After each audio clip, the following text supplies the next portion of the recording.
চট্টগ্রামের খুব পরিচিত একটি এলাকা ষোলশহর। প্রতিদিন হাজার হাজার মানুষ এই এলাকার নাম উচ্চারণ করলেও অনেকেই জানেন না এই নামের পেছনের আসল ইতিহাস। অনেকের ধারণা এখানে হয়তো ছিল ১৬টি শহর, কিন্তু ইতিহাস বলছে সম্পূর্ণ ভিন্ন কথা। গবেষকদের মতে ষোলশহর নামটি এসেছে আরবি শব্দ চাহেলে শহর থেকে, যার অর্থ নদীর তীরবর্তী শহর। মধ্যযুগে আরব বণিকরা নৌপথে চট্টগ্রামে আসতেন বাণিজ্যের জন্য।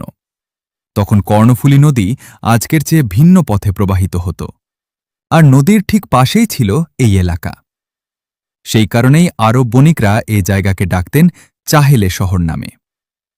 সময়ের সাথে সাথে নদীর গতিপথ বদলে যায়, আর লোকমুখে চাহেলে শহর ধীরে ধীরে হয়ে যায় আজকের ষোলশহর। এই এলাকার পাশেই ছিল আরব বণিকদের নৌবাণিজ্যের বিরতিস্থল, যা পরে পরিচিত হয় সুলকবহর নামে। বর্তমানে ষোলশহর শুধু ইতিহাস নয়, এটি চট্টগ্রামের অন্যতম গুরুত্বপূর্ণ এলাকা। এখানেই রয়েছে ঐতিহাসিক ষোলশহর রেল স্টেশন, যাকে অনেকে ভার্সিটি স্টেশন নামেও চেনেন।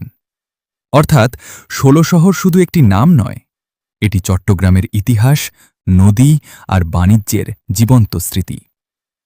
ভিডিওটি ভালো লাগলে শেয়ার করুন, আর এমন অজানা ইতিহাস জানতে পেজটি ফলো করুন।